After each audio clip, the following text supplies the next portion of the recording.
The most common question I'm getting today from our buyer clients is, when are more homes coming on the market? When is there going to be more inventory? I think it's a great question.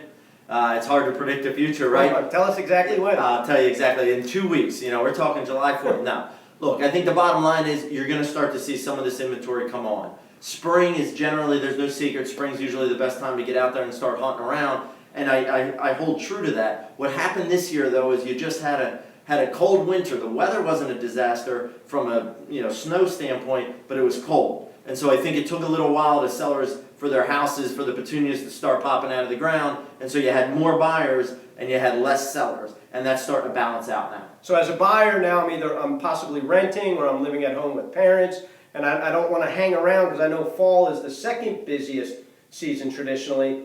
Is the summer going to be better, or should I make those plans where, in my current living situation, I got to plan on being there for a little while? Well, I think you always want to have contingency plans in place. You're trying to buy a big asset, it's an illiquid asset, and things, it's a process. So you want to have contingency plans. What happens if?